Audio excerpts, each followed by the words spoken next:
Di dunia di mana kultivasi klasik adalah jalan yang diikuti semua orang, seorang bayi bernama Yup Sejun ditinggalkan di depan sebuah biara di negara Zhou, dianggap sebagai anak biasa. Ia sebenarnya memiliki potensi luar biasa untuk mengubah dunia sesuai kehendaknya. Dibesarkan oleh seorang guru bijak di biara itu, Sejun tumbuh dengan cara berpikir yang unik dan tidak mengikuti metode kultivasi tradisional.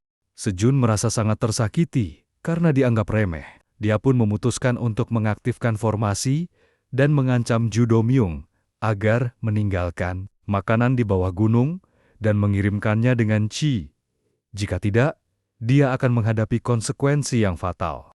Dia Sejun merasakan kelelah, kurangnya pengalaman, dan merasa esensi spiritualnya hampir habis. Sejun takut jika dia tidak punya kekuatan, semua orang akan menertawakannya. Ancaman dari Ju Domyung membuatnya cemas jika Ju kembali, dia bisa saja kehilangan nyawanya.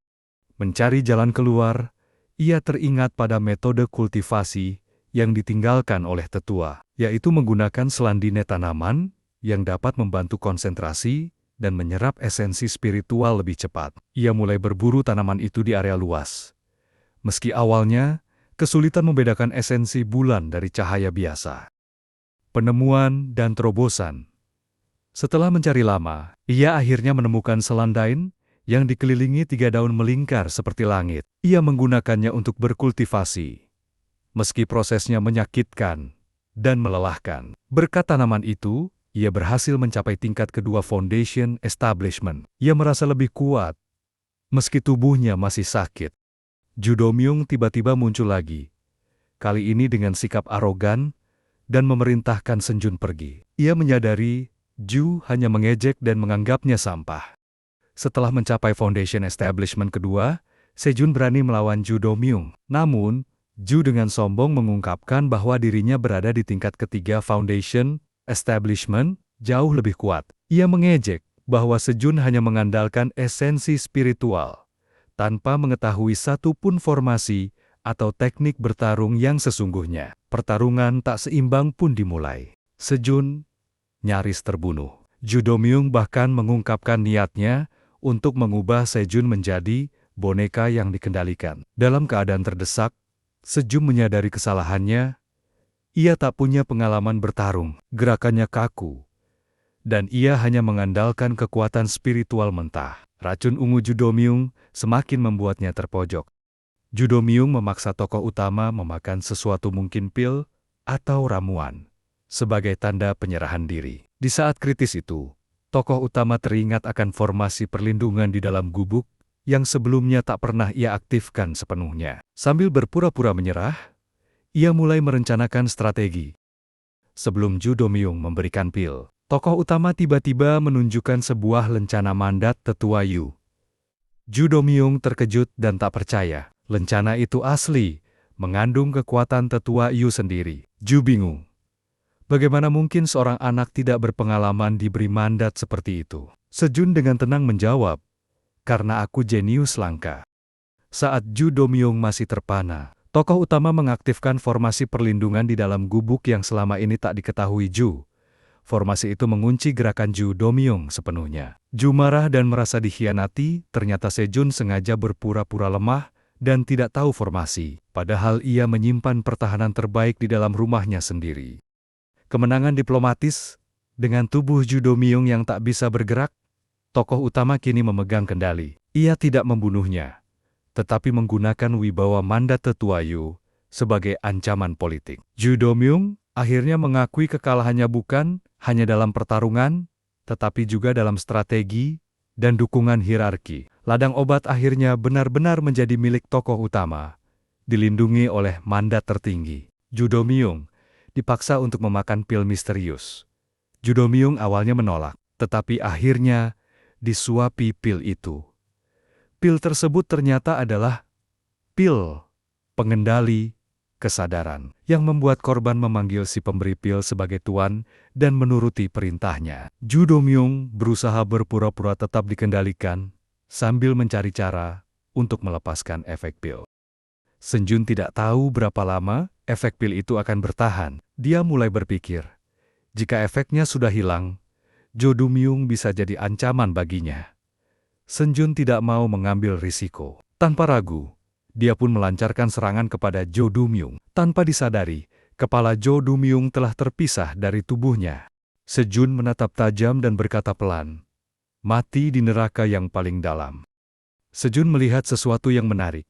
Kantong harta, rejeki nomplok, dendam terbalas dapat cuan pula.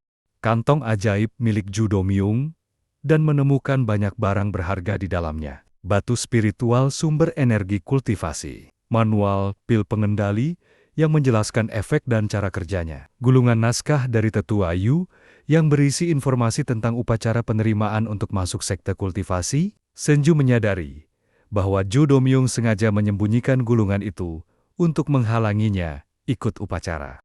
Gulungan itu berisi pesan dari Tetua Yu bahwa Sejun sudah menyerap jiwa dan memenuhi syarat untuk mengikuti upacara penerimaan. Sejun marah karena Jo Dumyung hampir merenggut kesempatannya dengan barang-barang yang ditemukan. Terutama batu spiritual, protagonis kini memiliki persiapan untuk menghadapi dunia kultivasi. Sejun melangkah keluar dari pondok, berusaha menenangkan pikirannya. Dia menatap ke kejauhan dan membayangkan sosok seorang guru. Apakah ini yang benar-benar diinginkan guru? 3 hari kemudian, beberapa murid bergegas mendekati pondok Sejun. Mengetuk pintu, berteriak memanggil Sejun. 2 anggota penegak hukum sekte berdiri di depan pondok dengan muka masam. Di belakang mereka, seorang pria dengan wajah mirip Dumyung berdiri dengan pandangan penuh kebencian.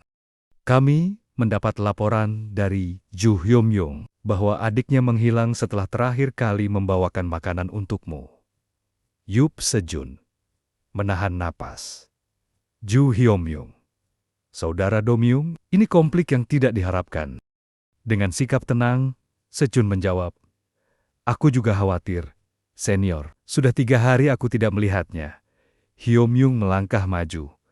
"Omong kosong, kau pasti terlibat." "Tenang, Hyomyung," tegur Yi. "Kami akan memeriksa pondokannya." Pemeriksaan dimulai. Sejun berusaha tetap tenang, tetapi jantungnya berdebar kencang ketika menyadari sesuatu. Batu spiritual Dumyung masih ada di bawah ranjang batu. Dalam kekacauan 3 hari terakhir, dia lupa memindahkannya. Hyomyung dengan agresif membongkar isi pondok. Saat tangannya mendekati ranjang batu, Yup Sejun sudah mempersiapkan diri untuk hal terburuk. Tiba-tiba, Yi menegur keras, "Ju Hyomyung, kau terlalu berlebihan." "Kenapa kau membela dia?" bentak Hyomyung.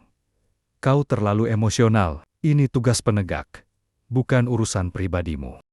Perselisihan antara mereka memberi Sejun waktu berharga. Saat perhatian mereka teralihkan, Sejun bersiap untuk mengaktifkan mata formasi.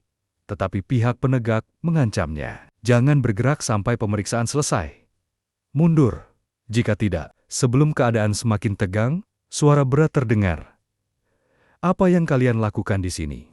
Semua orang langsung menunduk. Ketua Yu, salah satu pemimpin tertinggi sekte, masuk ke ruangan dengan langkah yang tenang, namun sangat berwibawa. "Tetua Yu," seru beberapa orang hampir bersamaan. Tetua Yu mengabaikan mereka dan menatap kerumunan. "Keributan apa ini?" Salah satu murid maju. "Tetua, Junior Ju, saudara Ju Dumyung, dilaporkan hilang setelah membawakan makan siang untuk Junior Yup. Kami mendapatkan laporan dan datang ke sini untuk mencari kejelasan." Tetua Yu menghela napas. "Aku yakinkan padamu, kejadian ini tidak ada hubungannya dengan Sejun." Para senior terlihat bingung. Tetua Yu kemudian memerintahkan, "Kalian kembalilah, aku punya sesuatu yang harus dibicarakan dengan anak ini." Dan Tetua Yu menatap Sejun dengan tatapan yang sulit ditebak. Apa kau hidup dengan baik? Apa kau banyak berkultivasi?" Sejun membungkuk dalam-dalam.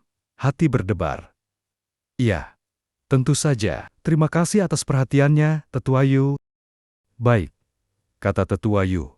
"Bukankah sudah kukatakan tidak ada hubungannya? Hari ini adalah hari upacara sekte. Mulai sekarang, kau harus memilih 1 dari 6 kelompok. Itulah sebabnya aku datang secara pribadi. Tujuannya jelas, membawa Sejun ke upacara tanpa halangan." Lalu, Dengan keberanian yang tiba-tiba, Sejun berseru, "Tunggu!" Semua mata tertuju padanya. "Tetua," lanjut Sejun dengan suara jelas, "Senior Ju ini mengambil 2 tas bajuku dan belum mengembalikannya."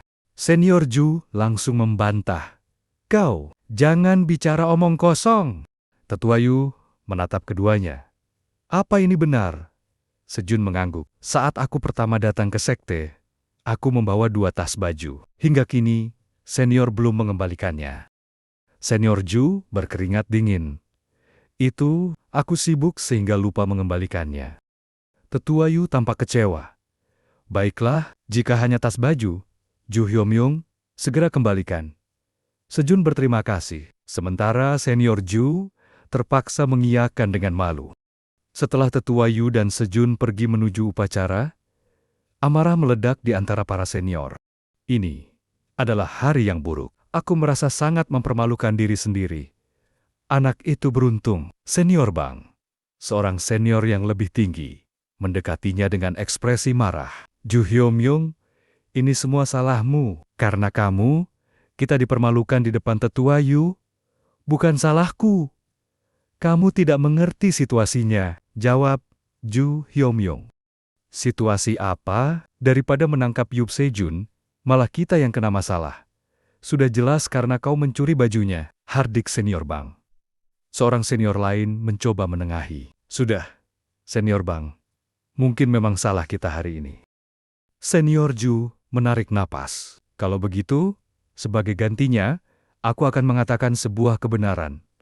Mata Senior Bang menyipit. "Kebenaran? Apa kau menyembunyikan sesuatu? Menurutmu, apa aku ingin mencuri sepotong baju?" Jawab Ju Hyomyung. "Barang milik Yup Sejun itu mencurigakan." "Apakah itu harta?" tanya Senior Bang dengan rasa ingin tahu.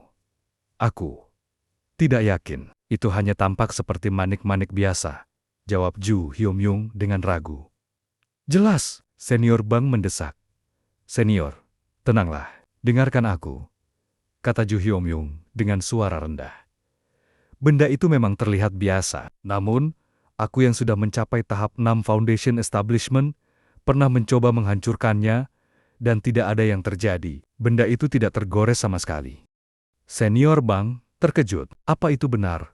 "Percayalah, Senior, ikutlah denganku dan lihat sendiri," bujuk Ju Hyomyung. Senior Bang termenung sejenak, lalu matanya berbinar dengan niat penasaran dan serakah.